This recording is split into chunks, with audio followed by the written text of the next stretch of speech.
जय हिंद दोस्तों, स्वागत है आज की हमारी इस मास्टर सीरीज की क्लास नंबर 6 में। ये हमारी वैदिक संस्कृति की जो क्लास है वो 4th है, लेकिन हमारी सीरीज की यह क्लास 7th है। इसमें आपको हमारी जो पुरानी क्लासेस है उसके आगे से क्वेश्चंस मिलेंगे और यह क्लास हमारी यूपी ट्रिपल एस की, यूपीपी, यूपी लेखपाल और विभिन्न वनडे एग्जाम्स के लिए फायदेमंद रहेगी। चलिए शुरू करते हैं। ऋग्वेद में सबसे पवित्र नदी किसे माना जाता है? तो इसका राइट आंसर होगा ऋग्वेद की जो सबसे पवित्र नदी है वो सरस्वती जी है। सरस्वती नदी वर्तमान में ये लुप्त हो चुकी है। उसके बाद वैदिक समाज की आधारभूत इकाई थी। वैदिक समाज की जो आधारभूत इकाई थी वो इसमें से कुल और कुटुंब थी। इसका राइट आंसर होगा कुल और कुटुंब। फिर है ऋग्वैदिक काल के उस सबसे प्रधान देवता की पहचान करें जिसकी स्तुति में 250 यानी 250 सूक्तों की रचना की गई है। तो इसका राइट आंसर होगा इंद्र। इंद्र के जो ऋग्वेद है उसमें इंद्र से संबंधित 250 यानी 250 सूक्तों की रचना, सूक्त यानी कि श्लोकों की रचना की गई है। इसके बाद किस वेद में सभा को नरिष्ठ अर्थात सामूहिक वाद विवाद या उल्लंघनीय कहा गया है? तो आपको बताना है। इसका राइट आंसर होगा अथर्ववेद। अथर्ववेद में सभा को नरिष्ठ या सामूहिक वाद विवाद या अनुल्लंघनीय कहा गया। ठीक है, अथर्ववेद इसका राइट आंसर यानी कि ऑप्शन डी।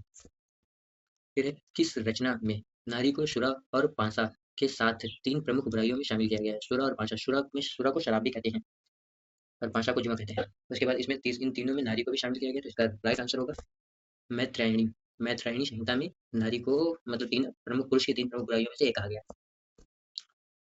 Right answer. फिर नेक्स्ट क्वेश्चन होगा उत्तर वैदिक काल के किस देवता को सर्वोच्च स्थान प्राप्त है? उत्तर वैदिक काल का कौन सा ऐसा देवता है जिसको सर्वोच्च स्थान प्राप्त है? तो इसका राइट आंसर होगा प्रजापति को सर्वोच्च स्थान प्राप्त था। नेक्स्ट क्वेश्चन होगा सूची एक सूची दो से सम्मिलित करना है। आपको बताना है कि सूची जो एक है वो सूची दो से किस प्रकार संबंधित है। तो आप जानते होंगे जो राजसूय यज्ञ है, राजसूय यज्ञ राजा के सिंहासन रोहण से संबंधित यज्ञ था। इसके बाद जो अश्वमेध यज्ञ है ये राजा की जो शक्ति है उसको बढ़ाने के लिए किया जाने वाला था। इसमें एक अश्व को छोड़ा जाता था और जो इसको रोकेगा राजा उसे युद्ध करके अपना शासन स्थापित करेगा।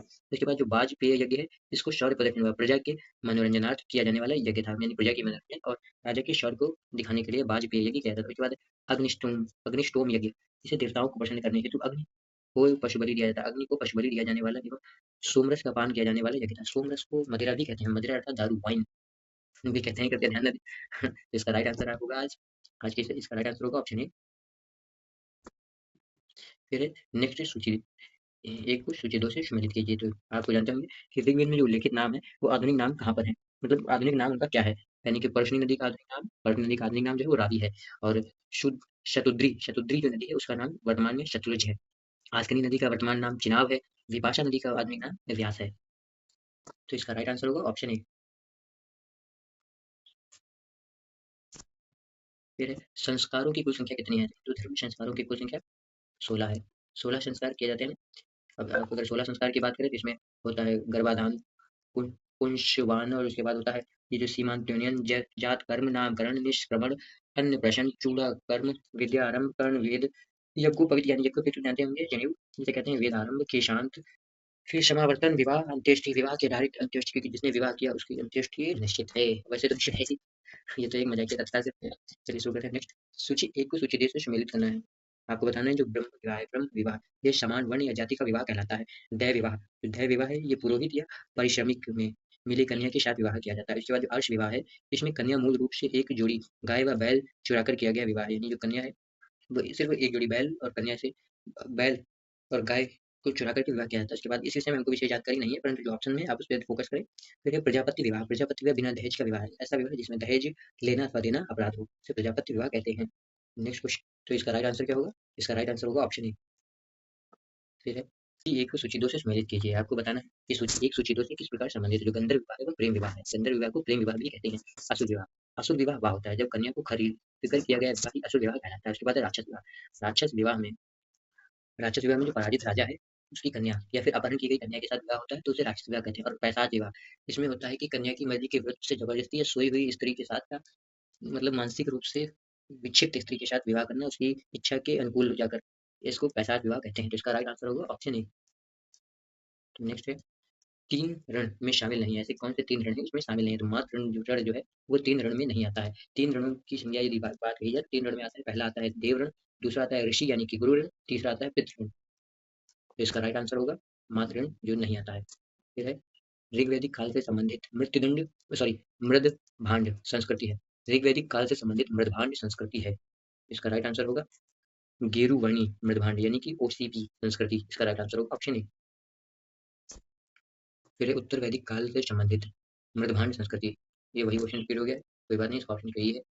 फिर है हरियाणा प्रांत में चित्रित धूसर मृदभांड स्थल किस स्थान पर हाल में किए गए उत्खननों से प्रकाश में आया है? तो इसका राइट आंसर होगा भगवानपुर। भगवानपुर इसका राइट आंसर होगा। फिर है, प्राचीनतम विवाह संस्कार का वर्णन करने वाला विवाह सूत्र किसमें पाया जाता है? तो इसका राइट आंसर होगा ऋग्वेद में। प्राचीनतम विवाह जो करने वाला विवाह सूत्र है वो ऋग्वेद में पाया जाता है। ऑप्शन नंबर ए इसका राइट आंसर। फिर है, ऋग्वेद में अधन्या यानी कि वध योग्य नहीं शब्द का उपयोग किसके लिए किया गया है? तो आपको मैंने शायद पिछली क्लास में बताया था, तो इसका राइट आंसर होगा गाय।